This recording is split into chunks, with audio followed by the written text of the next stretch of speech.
Okay, well, here we are. It's 11 o'clock. Good morning. It's 11 o'clock here. Good morning, good afternoon, and good evening. Please note that this session is being recorded. Greetings from New York. I am Richard McDougall, a member of the Document Excellence Group Organizing Committee. I am joined by fellow committee member Daniel Fox, who works with organizations to address gaps in their technology and workflows. We will reserve time at the end of the session to answer questions and address comments as best we can. And we hope you will put those questions and comments in the comment section. Thank you for that, as always. So, without further ado, I will turn you over to Daniel. Again, have a good weekend. Right. Well, on my time anyway, good afternoon, everyone. It's really good to have you here. And I'm very pleased to have joined the Document Excellence Group. So what I'm going to take you through today is the thing that I spend most of my time working on, which is actually how we resolve the technology gap that's usually appeared amongst your software in a law firm. And what we mean by technology gap really is the difference between what your software could and probably should be doing on the ground and then what it's actually doing in reality for people across the board. So we're going to talk through how we how we arrive at this point, how that gap tends to occur, and then some real practical steps that you can take away to start to address that. Now, the steps at first are a bit context-free, and that's done on purpose because I appreciate we've got people here from lots of different backgrounds who work with lots of different applications, so you can take away those principles and work them pretty well. But at the end as well, there's a takeaway task for you to do if you'd like to focus on legal forms, which I often find is the missing piece of everyone's document strategy and something where you'll see some good results and be able to test it out in a nice, safe environment. So in terms of the next slide, who am I? I really won't spend long on this part, you'll be pleased to hear, but I've spent about 10 years working within firms, really trying to resolve this problem and resolving it quite successfully on many occasions. Now, where I sit, interestingly, is amongst quite a few different parties within the firm. So on the lawyers on one side, as you know, they work tirelessly for clients, making sure to get the right end results, but often struggle for the time or desire really to immerse themselves in software because they're incredibly busy at the best of times. So the right-hand side, we've then got the IT team or any central project team, really, people who are looking after software in general for the firm.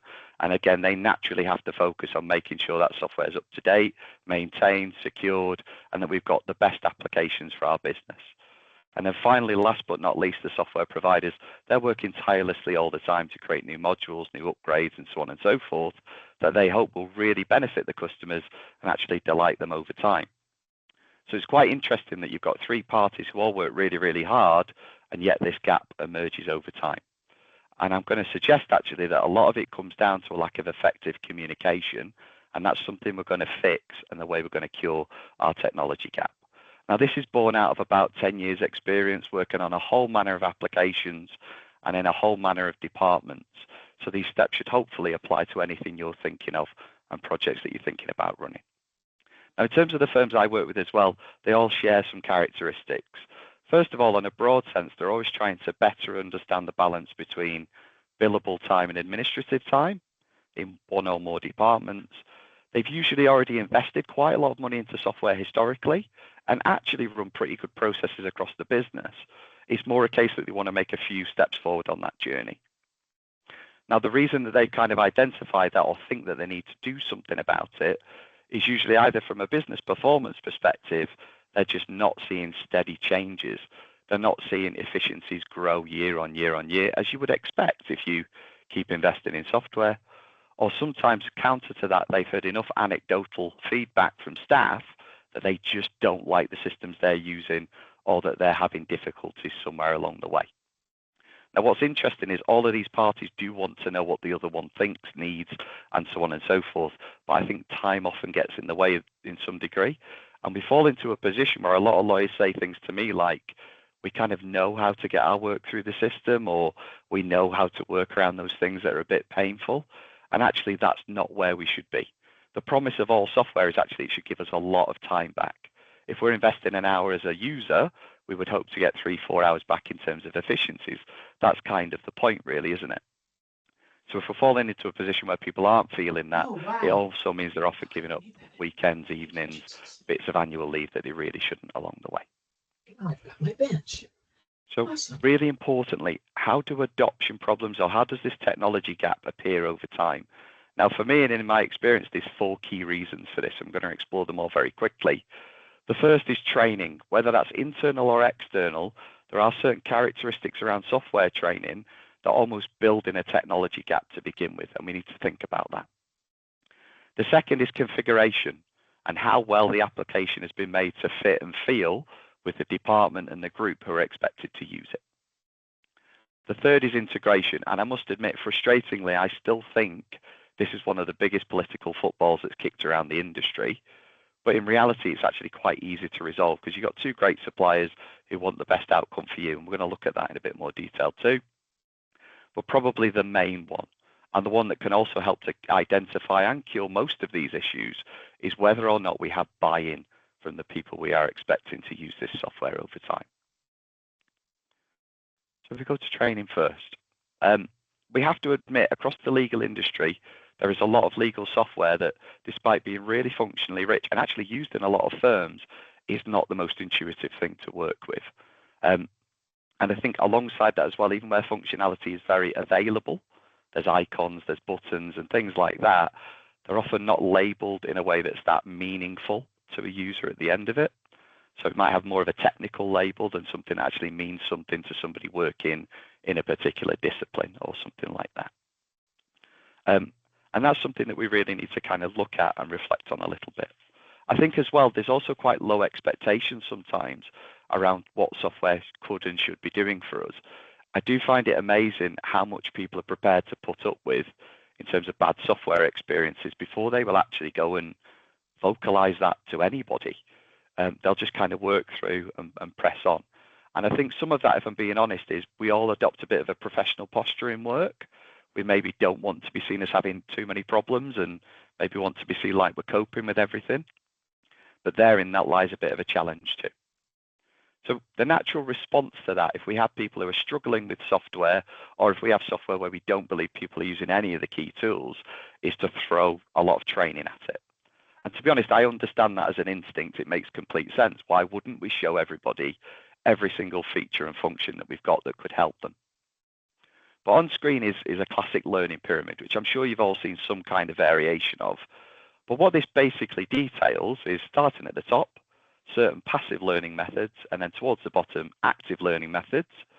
What it tells you is the amount of information you could expect someone to retain if they were to attend one of your training sessions with this type of style or material. Now, it's not the case in everywhere, but a lot of training we see, and I still see, from a software perspective, tends to be towards the top of that pyramid. Very lecture style. Maybe they've got some slides like I have today. But if you look at it, the amount of information you're going to take away is going to be quite low as a general rule. Now, by the way, I appreciate it's a bit of an irony with me talking to you for 30 minutes and showing you a lot of slides, but we will correct that at the end, don't worry. But really, really important, you can see that the amount of information we could expect them to take away is quite small. The amount they're going to implement is probably going to be even less. Now, in this context as well, really, really important for you to know there's some things that don't factor into this. So based on lots of studies, people can actually actively listen to you for about 18 minutes. After that, they'll naturally start to switch off and drift because we're all human. And in fact, you might even be able to notice that yourself while I'm talking through today. You are going to look at your phone at some point. You might spot an email pop up that's going to distract you, or you may just get lost in your thoughts for a moment and think, wow, I need to get back in the room. So that's another thing that does happen as you work through these things, and we need to really start reflecting that in the training that we provide. I think the other thing as well about all of this, we also have to remember that the people we are training might not necessarily be there because they've got any great appetite to be at the session. They may have been asked to attend. That affects your concentration levels quite a bit. They have a lot of natural distractions around them. And we also can never discount that people have very different learning styles. And if we are delivering content in a way that just doesn't align with it, the numbers on screen here start to go down pretty quickly. Now, you'll see various statistics around this, but across all software, by the way, it's not just legal by any means. Across all software, something like 7% of all functionality is used every day in an application. Another 13% is used sometimes. So that means on average in any software application, 80% of the things that all these people are tirelessly developing never get any practical usage or run out, which is quite a stark number to think about, isn't it, when you think about it? And it's the reason why just delivering additional training probably isn't going to resolve this problem on its own. That kind of brings us on to configuration. One size does not fit all. I think we all know this, and I think there's a lot of things we know about software to be true. First is that very few applications we ever get work well out of the box. They do need some kind of tailoring to make sure they just fit and feel correct for the department or the group that's going to use them, that they fit the right style, that they fit the right language, whatever it might be. We also know as well that a lot of applications can remove repetition from your work, but to make them work, we need to configure them. We need to put in the right content for us or select the right style, whatever it might be. It needs some intervention from us to make that kind of happen. And the most important one, even for an application that's been configured and possibly configured well, that needs to be reviewed regularly. If that's not being reviewed once a year, it won't be long before that becomes quite irrelevant and actually probably not valuable to the people we're expecting to use it. And this is another reason why we start to see this big gap between what your software should be doing and what people are really realizing on the ground. Why does this happen? Now, given that we all know these things, why does this occur over time? In my experience, there's three really, really key reasons. The first is lack of knowledge about the application we're dealing with. And that can be on both sides, by the way. The people who are using it and the people who sort of manage it and maintain it for the firm just don't know what the system's capable of. And that can happen over time. Something we need to think about, something we need to address. The second one, though, sometimes is we just have no clear understanding of what the department actually needs. So what are the specifics that we need to tailor around? And again, that's something we're going to look to combat and uncover here. And then the final thing, which I have a lot of sympathy for, is a very practical point. Usually people who work on any central management team, whether it be IT, projects, whatever it might be, if we're being really, really honest, they have about 20 projects on their desk and about the time to complete 10 if they want to maintain any kind of work-life balance. So we do have to think about that. So how do we lift this up the priority order a little bit as well will form part of our thinking. And that brings us on to the third part, integration, or more importantly, a lack of integration can become quite a tricky situation to work with. So naturally, if we don't have an integration in place or an integration that works well, we are pushing a lot of duplication on the people we're expecting to use these solutions. Now, I can't imagine anything more frustrating if I was a lawyer and under pressure than having to write the same information for the fifth time that day. The person's name, addresses, key information, all that type of thing. It's just not welcome while you've already got a lot going on. And I think accidentally as well, we can create data enclaves. Now, really, really interestingly, tying configuration and integration together a little bit, in the last year, I've worked with 3 really, really good firms, really, really good. And their ambition was to make things a lot better for the staff and the users and so on and so forth, which is really, really admirable. Now, interestingly, they all went out and selected different applications to solve the same problem. They selected different applications to help them make lasting power of attorney forms a lot faster and easier to complete. Now, they all selected amazing applications to do it. And they solved a lot of the problem. They removed a lot of duplication. They automated a lot of great things and so on and so forth. And that was fantastic. With that, there was some knock-on effects. So the knock-on effects were, first of all, a big additional cost. We then had the disruption because people have to change process, and that is not easy in any busy department. And then in one of the cases, certainly they accidentally created a data enclave. They now had a system that didn't interact with their central practice case document management system. And as a result, that became a bit of a challenge overall. Now, the great shame of it was all of them had different applications, but they had applications already available that actually could have done all of that work. They integrated with their case document or practice management system, but what they had to do was just go into the background a little bit, enable a couple of settings, and add a couple of pieces of information, and it would have delivered the same result. So we've got to be really conscious that the lack of integration pushes a lot of inconvenience. And if we're introducing applications that don't integrate, we're just adding to that mix a little bit.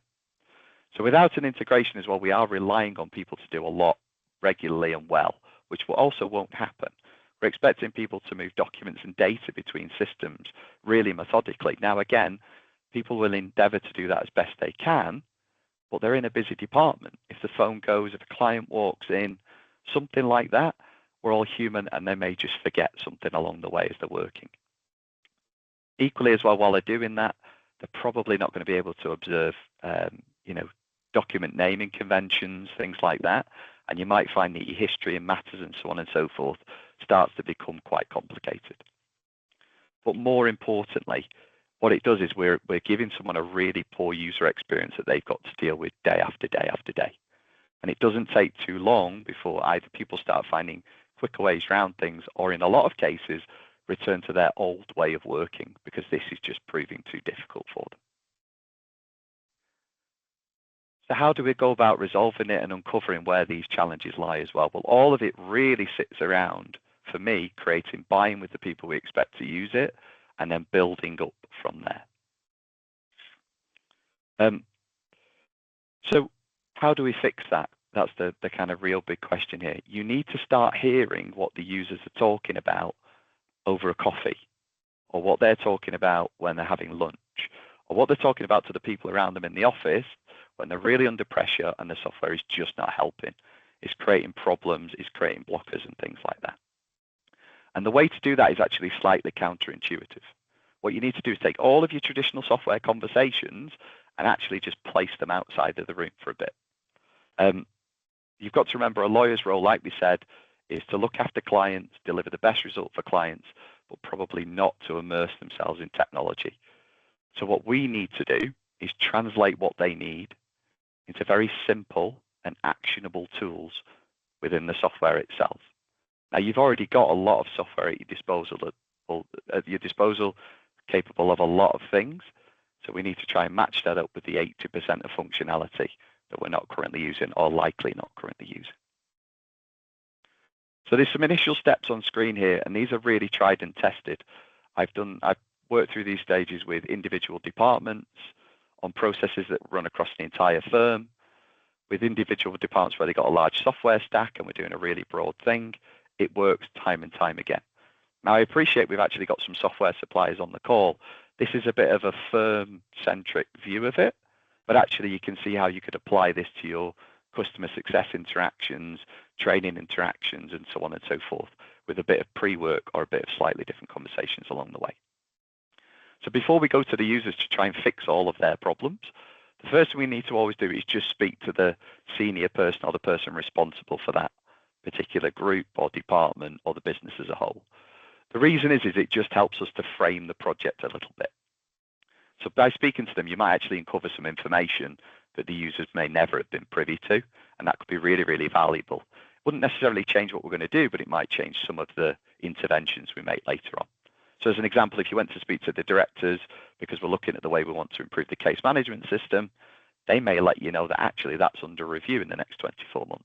Now, that wouldn't change what we're going to do because we want to put all that time back into people's diaries, stop them working in the evening, stop them working the weekend, but it might change the level of effort we put into certain interventions just in terms of a time and benefit payoff, just a clear analysis.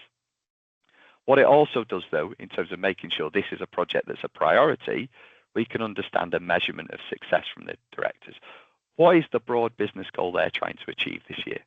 It may be to improve utilization. It might be to improve staff retention. It might be to improve the client experience.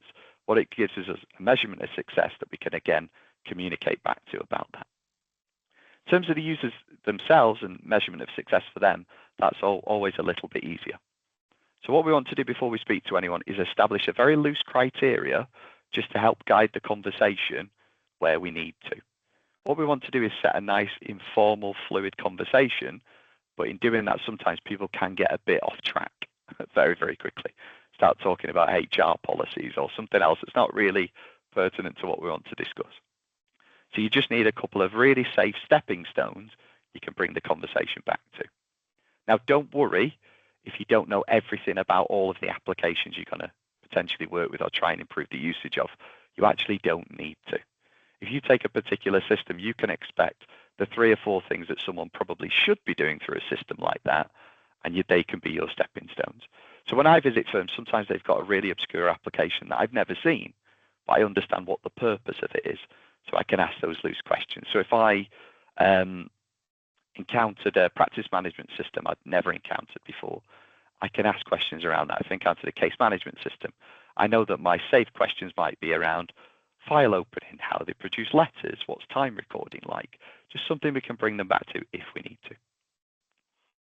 But most of all, what we're looking to do is set up initial discussions with a couple of hands-on users from each team.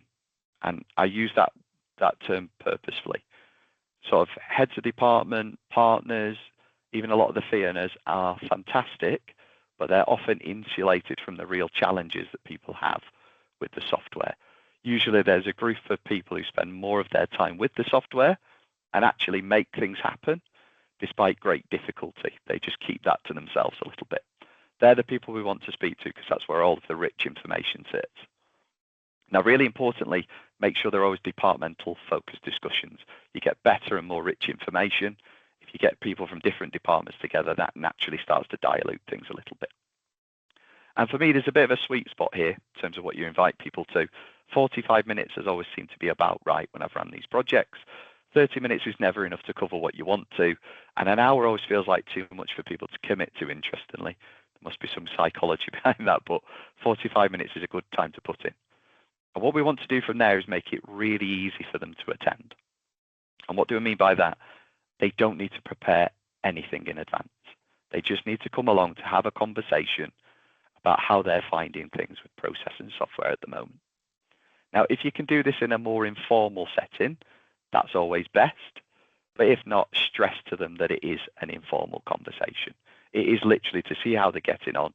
And then we always give them this main promise and our main aim of the conversation, which is to understand what's working well, but then we equally want to understand what's not working well from their perspective. So not a technology conversation, not what features and functions they know. Within their process, what is slow, cumbersome, tedious, really draining on their time. And that's what we want to work through. And our promise, and the thing we can promise them on the call, is that we won't disrupt what works. Anything we implement won't change the things that already work well for them. But what we will do is take away the things that don't work well for them, and we will try and come back to them with some answers and some solutions. Now, if you can frame a conversation like that, brace yourself, because I've never sat in a room and had a conversation where I've asked someone that question and they haven't talked quite solidly for 30 to 35 minutes. This is all the stuff that they just don't vocalize, but people deal with and manage quite a lot. And that information is incredibly useful to you. Now, even though it's a non-technical conversation, don't be afraid to soft test solutions while you're speaking to them as well. Get a rough idea of what would good look like to fix that. Now, you've got your wealth of software knowledge, you've got your wealth of product knowledge, but that doesn't need to come to the fore necessarily. We need to speak to them in ways that kind of mean something to them. So as an example, if I had someone who said, file opening's a nightmare. I work for 5 fee earners. They all have a different letter that they like to send out to clients in the first instance. So what I have to do is copy and paste the relevant one onto our central terms and conditions, then reformat all that because it's never aligned in any way. And then I have to move all the information about the client, addresses, and so on and so forth into those documents themselves, send it back to the fee earner. It takes me forever. We wouldn't actually get into a conversation about auditing documents and how we can map things from the matter and all that type of stuff. We'd actually give them just a soft test solution, which would be something like, which one would be best? Because I've got 2 ideas in mind. We could set it up where you just press a button and the same letter always comes out because we've agreed what good looks like and all that information's already in there. Or actually what we could do is give you 5 buttons with everybody's name on them. You press the right one, but again, it'll stop you having to do that. It'll just produce a letter in the right way with all of the right information in. And it allows you to see roughly where their thoughts are and what would actually help them to move things forward. But here's the most important thing. Once you've got all this wealth of information, you've got all this feedback, you know where a lot of the pain points sit, you then have to avoid the deafening silence. So every firm I've ever worked with and visited, when they tell me about some of these problems, actually they'll kind of frame it with something like, I've said this a year ago to someone, nothing ever happened, or I've sent this through 5 times, nothing's ever changed in the system. It's all quite tricky. So we just need to help with that along the way. Now, the best way to do that is when you've finished your initial conversation with someone, Share your notes with them. Send them the write-up of what you got from the session. Because what that does is it does a couple of things. First of all, it keeps the conversation going. They know you are working on it, which is really, really useful. But also it allows them to keep control of the conversation a little bit. Let them get the red pen out. If they think they need to cross something through because you've not quite understood it, that's great. But what often happens is when you share your write-up, they'll come back to you with more information than you were ever expecting. You'll see that they put extra details in next to something that they didn't mention on the call, but you really need to know. Or they might have added in 2 more points that they actually forgot to say to you, but thought, you know what, I really should have mentioned that in the room. But they've gone back to work and they've experienced it. So it's kind of back in the forefront of them. Yeah. From there, what you need to do is set a deadline. You have to set a deadline to return to them with some suggested solutions. And again, this is just making sure they can feel that you are also participating, delivering, and it keeps that conversation going. Now, when we talk about returning with suggested solutions, this isn't about having all the answers. It's not about having anything implemented, believe it or not. It's your loose sketch of what you think good could look like for them to look at and review. Really, really important. Now, for me, that should always follow 2, 3, or 4 weeks at the latest after your chat, because it's really you just jotting your thoughts beneath each point and sending that back through. Now, from that, what you're going to end up really is 3 types of intervention you could do. You're going to have all of your quick wins. So things that you could do by just generally tweaking the configuration, changing the integration a little bit, or actually training them on some functionality that you already know sits there and is very, very capable of addressing it. You're then going to have what I call medium interventions.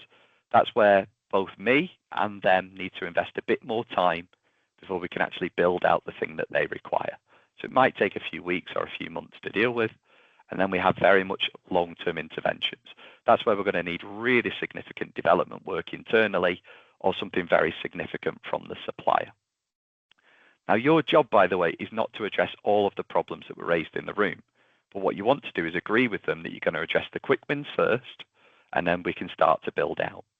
And that's really, really useful for a few things.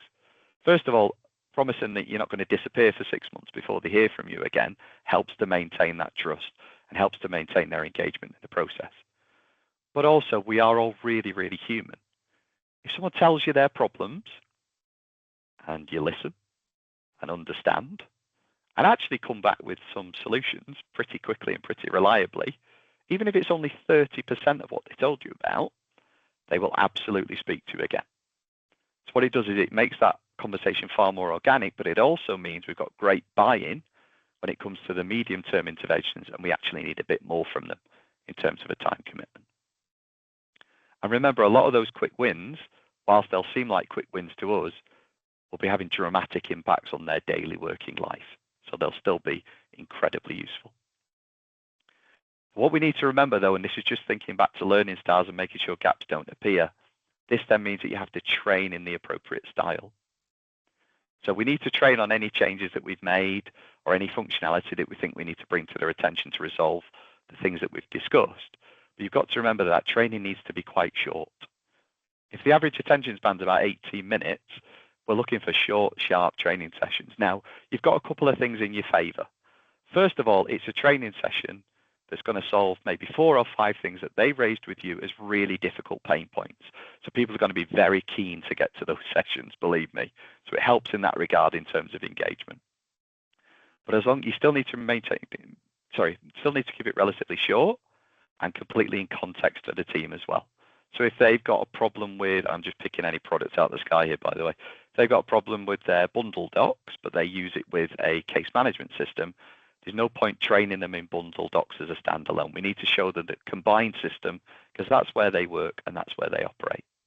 Now, thinking about learning styles and knowledge retention, we then need to make sure they've got some kind of training exercise or a follow-up task. We need to make sure they're actually actively going out and doing something to put these principles into practice. And then you need to give them an action in return. So after any training session, it shouldn't go more than 2 weeks before they provide you with some feedback. Now, it could be one line on an email that those 4 things have really helped them, or whatever it might be, but they've got to come back to you. And again, that comes back to just making sure that conversation keeps moving forward with people doing things on both sides. And after a while, it becomes a bit of a self-fulfilling prophecy. Now at the bottom here, after that, once you've established that, really all you need to do is repeat, repeat, repeat. And I put next three things on the slide, which is a very gimmicky thing, by the way. It's something I work on or describe to clients I work with. But what it basically means in principle is when we've been through any cycle of work like this, we need to make sure that we maintain the culture to ensure that we don't arrive back there in another year, 2 years, 3 years. That we've got this distance between technology, what people are trying to do on the ground. So the next three things is a date in the diary already in the future. It could be once a quarter, could be twice a year, but all it is the person from the department will come along and they've got to speak to you about the next three most important things. And it's about in their world, it's not about technology, what's not working in terms of process, and then you go through the same steps. You have that nice non-technical conversation, soft test some solutions, share your write-up, come back to them with some answers, implement that, train accordingly, and keep moving through.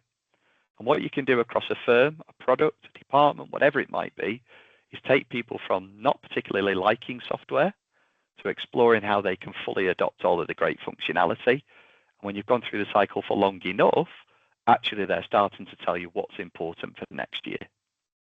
What are the things we'd love to see in the product moving forward? And if you can get into that realm, well, first of all, you'll have a lot of people who are saving a lot of time in their own working life. So the results will be really quite staggering. But also it's very easy to show those results to the business that you're working in as well. Because actually, as you can imagine, utilization as an example starts to go through the roof quite quickly and things like that. And more importantly, without necessarily too much additional spend. Always remember as well, when we go through all of this, prevention is better than cure. So next three things, make sure we're continuing the dialogue, but we also need to make sure we're able to teach on these things in the future as well. So anything that we correct, we need to record. Now, how you record that is down to the learning styles of the team you're working with, but there needs to be some record. I would advise having multiple records. So if we learn how to unlock a problem with a piece of functionality, there should be a guide, a video, and so on and so forth to support everybody. Also think about training and creating training resources on what the team currently do well in the software, because don't expect that to always be the case. Things drift over time. But remember that training always needs to be in context, thinking about knowledge retention and thinking about those learning styles. And here's the most important thing. Hopefully at this point, you're sat there thinking about the product you look after or the product you look after, and you've already got a rough idea of who you could go and talk to, where you'd probably get the best information. And I dare say you already know a lot about the applications you're thinking about. So in terms of translating those problems into solutions, you'd probably find that very easy. There will always be situations where you're going to encounter something that you don't know or an obscure application that you're not familiar with. I must always stress you don't need to know everything. This shouldn't be a pressured task for you. It's a bit methodical and purposeful, but it should also be a very enjoyable experience to work through in any regard. So my advice, again, and this is based over quite a lot of experience, is there's two places to always go if you hit a problem and you haven't got the solution yourself. First is ask around in the firm. Is there anyone else in the firm who has a lot of knowledge of this application? And you'll be surprised where you may find that. So even though someone might have a very distinct role in the business you're working in at the moment, it doesn't mean that was the role they were in a previous firm or something like that.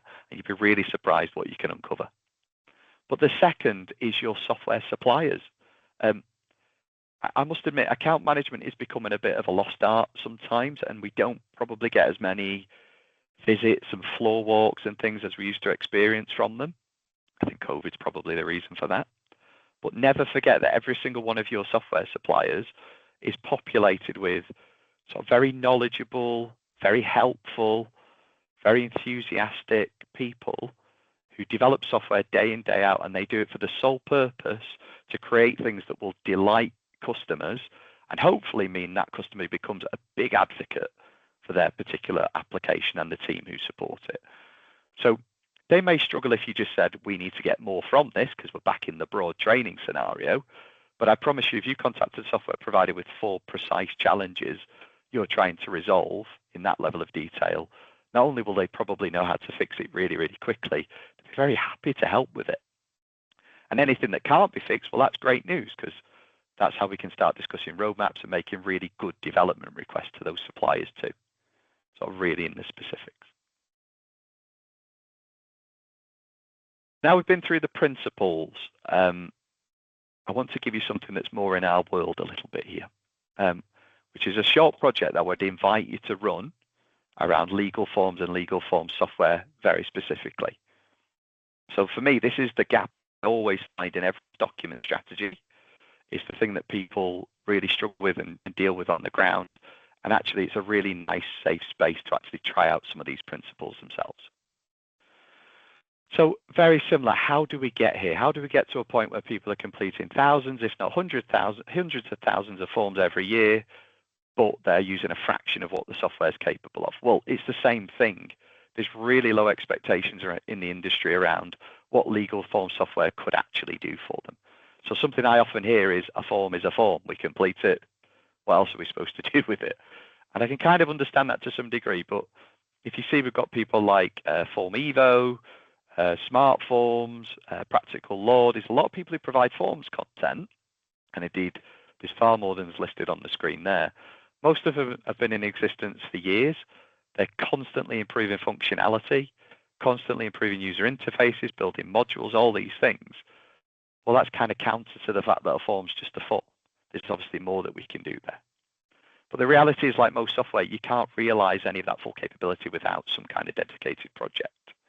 And interestingly, I think this never gets any attention because being in a bad position with this actually won't prevent any of your team from completing their work. You can always go on and complete a blank form. Nothing will stop you doing that.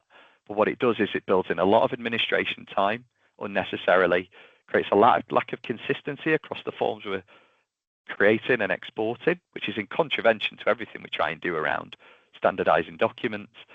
And on the worst end, you might see some user abandonment, which can actually lead to some compliance risks down the way as well.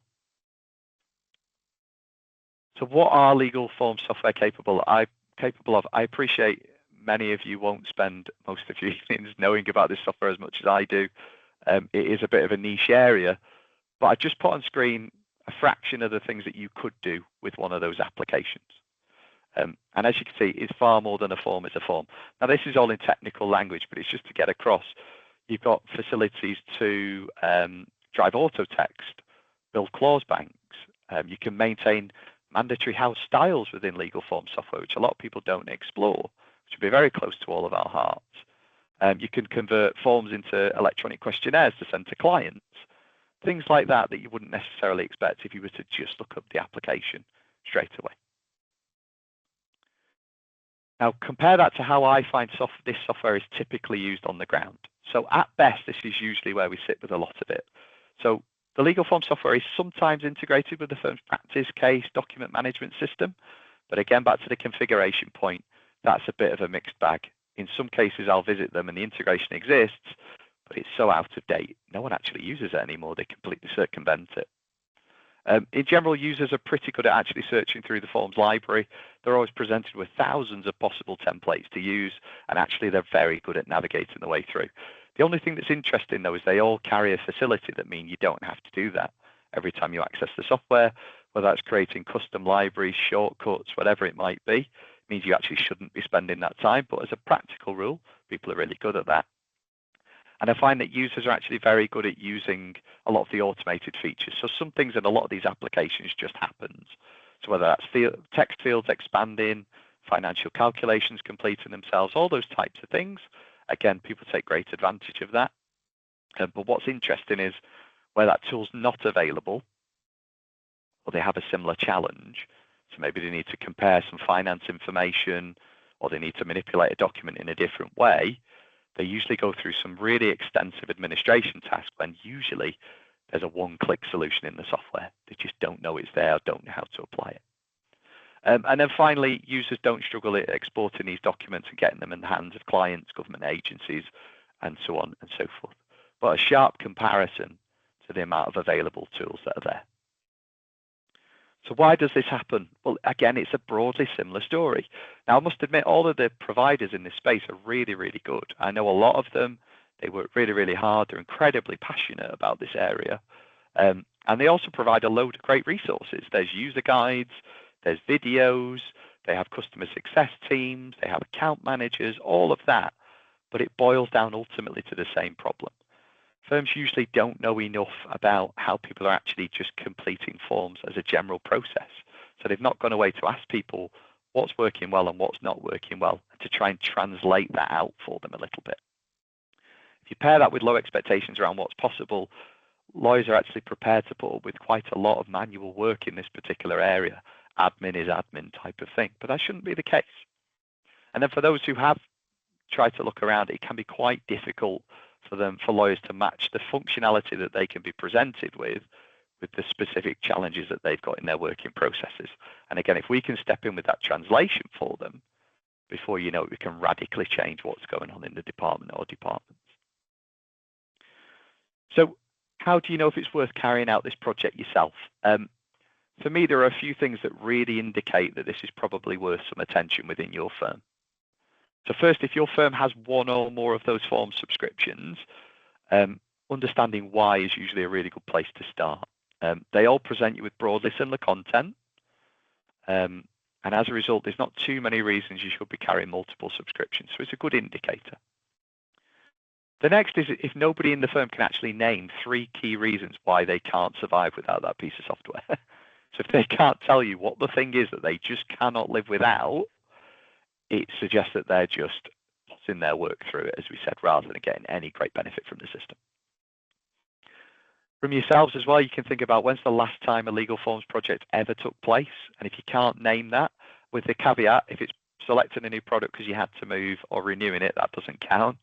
An actual dedicated project around improvement, if you can't name that, again, it's probably a good indicator that you want to carry out this exercise. And then finally, if you're not receiving requests from the teams about adding to the automation tools that are in the software, because if you're not receiving those requests, they're not using it, is to be quite frank. And there's a lot of great value being lost for certain disciplines as we work through. So I appreciate this might not necessarily be everyone's area of comfort. So there are some things that I'm going to provide to everyone who's attended that will help you work through this process with the people, with the users within your firm. So firstly, I'll give you a ranking of all of the departments and which ones you should expect to realize the most value from legal forms software. Now, actually, most of the departments gravitate somewhere towards the top, but there are a few exceptions just to be mindful of. A really good example is immigration or employment, where, well, immigration is an example. They definitely have a requirement for legal forms, but to the way that those forms are updated, they're usually announced quite last minute because it's a bit of a politically sensitive area. And then the forms themselves are released quite quickly after that, which means there's a bit of a lag between new forms being released and them actually appearing in a third-party application. Now, a lag of 3 or 4 days to get the right form just isn't practical for any working solicitor. So if you've got an immigration department, they might not be worth speaking to at the moment because, to be fair, there's a valid reason that they don't engage with the software too much. Same with employment. They have a forms usage, but most things go through the employment tribunal portal. So the fraction that they've got is so low volume that, again, we could probably forgive them for not being as engaged or wanting to get as engaged. But what it'll help you do is identify the departments that sit within your firm that you work with and actually see who you need to go and speak to and start to have those conversations with. Now, what I'll also provide is a heat map of all the available functionality, which departments would typically use them, but I'll translate that for you a little bit. What this will enable you to do is when you've gone and done that kind of fact find, it'll allow you to match up roughly what they're saying with what the software could do to help it. So I'm not going to send it through to you in technical terms. It will have the translation of an approximation of what people tend to say on the ground when they need that tool. So it'll help you kind of work that through. I'll also send you some best practice around improving the automation in the system. I have made every possible misstep, wrong turn, and everything else building out these databases over the years. What I'll do is I'll send that through so you don't have to make those mistakes. I will also send you best practice around establishing a house style, although I've got to admit, I suspect with everybody here, it would be more about making your application reflect the house style you've already got. But there are some places you can go to set that, and it's really, really important that you do. And then finally, I'm going to provide you with some training guides. Now, they're department specific, and really importantly, they are delete as appropriate. Because bringing us back to the other point, and this is what I need in return, I want you to start by working through that process on that slide. On that initial step slide, we need to frame the project with the appropriate people, then go out and have good non-technical discussions about what is, what's not working well when they're trying to complete legal forms in their department. So we don't want to talk technology, we want to talk what's going on in their world. You can then use the resources I provided to understand what those solutions might be and soft test them, and then equally identify what's a quick win, what's a medium win, what's a long-term win. Now, I can say this to you already. Within legal form software, you'll be really pleased to hear there are no long-term initiatives, really. Most of them will be quick wins. The vast majority, 90%, and then about 10% will sit in that medium space where it's just about improving the automation. So nothing too scary is going to come out of this, by the way. What I want you to do from there, though, is avoid that deafening silence. I want you to go back to them at them regular intervals that I've mentioned, just to make sure that we're building that up with them. Also, don't be afraid to just re-engage with your supplier at some point during this project. They will be more than happy to help and give you pointers. And also just ask internally, because people often arrive from different firms and may have different experiences with software. You might find there's some hidden knowledge and hidden expertise that we can utilize as well. Ask plenty of materials, plenty of questions about the materials, by the way. When you're reading through things, if you've got any questions, you need some support, we'll provide a Document Excellence Group email. If you send them through, I will field those as quickly as I can. And also, probably the more important thing, I really hope you pick up this project and have a try. But whether it's this project or you take the principles away and apply it to another application you work on, please share the results with the community. Any feedback from team members, how you've found it working through, if it's changed your approach to anything, please share that with the community, because it can only help us to keep building on this and building out over time. So hopefully what this will allow you to do is either take away some principles to rethink the way we're approaching adoption and closing that gap with products we've already got. If not, I would really like you to do the follow-up exercise, because at worst, you're going to give people a lot of time back and make yourself very popular at the next Christmas party, because you've saved everyone from a bunch of admin. But you might also learn the principles, and if they're embedded, you can then very quickly expand them onto other things. And by the way, building up this kind of momentum with people means that they're usually prepared to speak to you about something else, as we said earlier on. Right, you've spent 45 minutes with me. You've done really, really well. Are there any questions at all? Well, I have gotten some questions in the chat, and we'll start with the first one. Can you hear me, Daniel? Yes, loud and clear. We can hear you. We can't see very you good. though, Richard. No, I tried to turn on my camera, and Teams is telling me that my camera is not working. So, wait a minute. Third strike. Nope, it's saying my camera is not working. I apologize to everybody for that. It was working at the beginning of this session. The first question was, do these apps, and I think that the person is referring to Forms applications, do these apps not provide usage statistics? Yeah, that's a really, really good question. The answer is some of them do. Some of them provide usage statistics. I think one of the areas that's been a real struggle, not necessarily just in this space, but across all legal tech, is some of the legacy platforms just aren't good at giving you that granular usage. So you can maybe see people have logged on or not. That doesn't tell you too much about the tools that they might be utilizing. Improvements are going on, which is good to know. But no, there is still a bit of a gap in a lot of them, actually, unfortunately. Yeah, and we've always faced that problem, of course, with just having our forms in the Microsoft Word backstage. There's no way to collect usage statistics there. The next one, excuse me, do you know of any forms providers who are looking at AI solutions, for example, attempt to generate a TR1 form from a lease?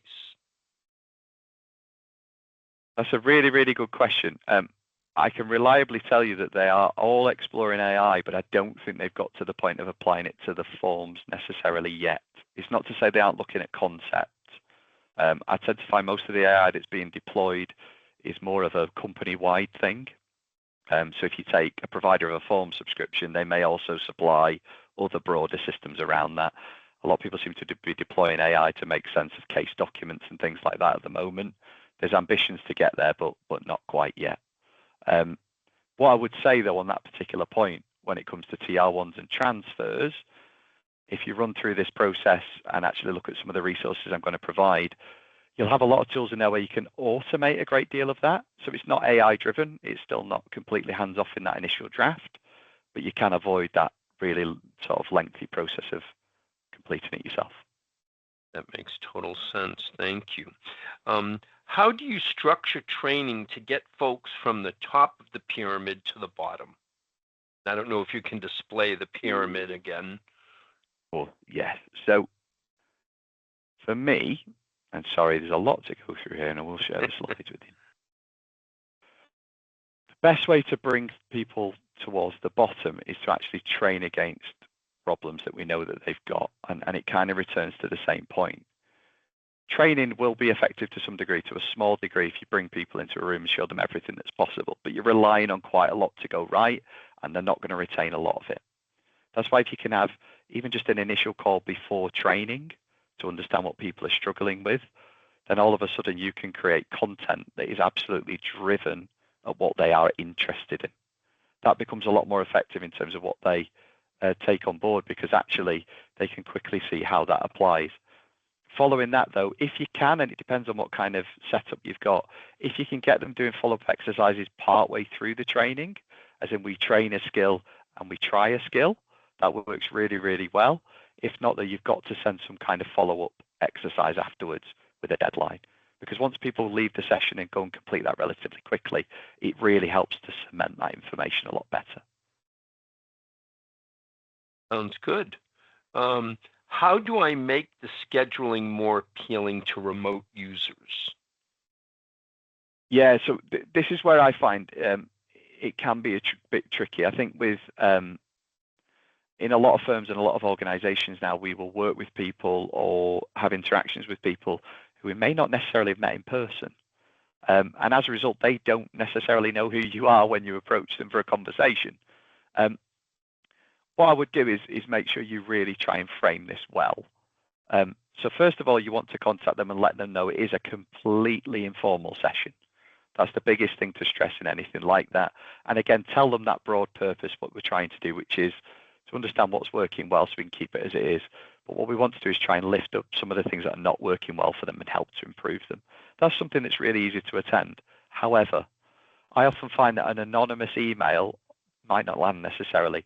You want to leave it with some kind of call to action that, it'd be great to have 5 minutes on a Teams call just to introduce ourselves, and then hopefully we can figure out a date for that. And you'll tend to find people actually engage with that a lot better. Anonymous emails, maybe not so much, but if you send that email through with a bit of call to action, just have 5-minute coffee on a Teams, you'll probably find you'll be off to a really good start. Those are excellent suggestions. The last question on my list is, what do I do if I don't know how to address all of these issues myself? Yeah, it's back to the same point. I always stress this to every firm I work with. A lot of them will say to me things like, some of our providers we just don't hear from anymore. And I appreciate that goes on, but never be afraid to contact them. I must say, they are populated with some of the most amazing people I've ever spoken to and really, really helpful. And they really want you to do well with their particular application. My advice might be, though, if I'm being really, really honest, and by the way, this is not to generalize, it does not apply to every single organization. But in some organizations, unfortunately, account managers are also driven to achieve a degree of sales. Now, sometimes that can be quite difficult for that individual person because they have sort of goals that are not really always aligned with having as many in-depth conversations with customers, actually. It's a bit of a shame. If you feel that might be the case, and it's no fault of that person, they're only been doing what they've been asked to do to some degree, don't be afraid to reach out to the product manager for that particular product or something like that. Everyone's really easy to find either on an org chart or on LinkedIn. And if you message them, believe me, it just removes that piece out of the way because their main goal is to make sure you're getting best value from the product, and they want to know what's not working. So if you don't know and you need some answers to those initial findings that you've got, if your account manager isn't responsive, which can happen, I'd really encourage you to contact the product manager. And on top of that, over the last 10 years at least, many companies have assigned a customer success manager to each account. And with a couple of my vendors, I have developed an excellent relationship with the CSM, and I do rely on them to put me in touch with the person within their organization who can be the most help to me. Absolutely. And if you can speak to them and you've already got a really good handle on some specifics, it's like gold dust to them because they know absolutely what to do with those things when you present them with them. It's the thing they work on day to day. But if you can give them the problem, they can absolutely give you the solution really, really quickly. And we have just gotten a question about who you are. Daniel Fox, where do you work? What's your background? This was excellent.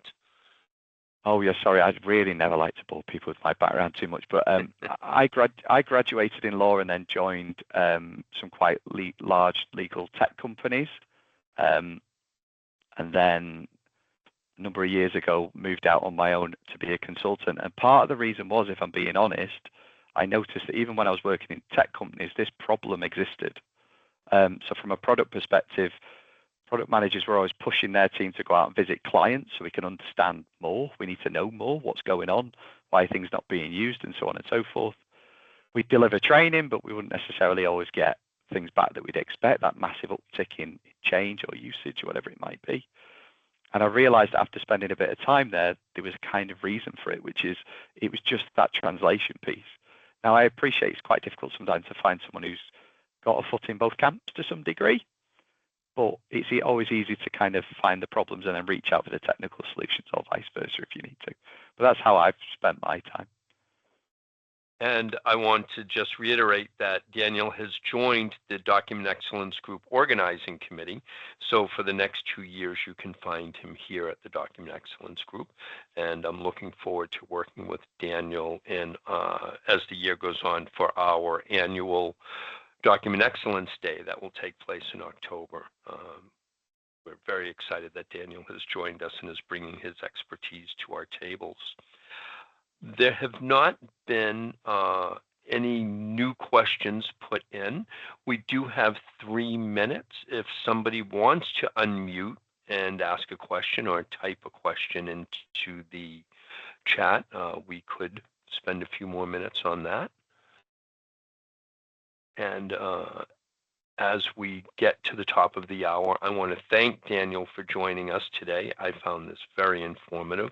I look forward to more of these monthly sessions that we will be having at the end of each month. Next month, we will be hosting a discussion with someone from Office and Dragons, software vendor.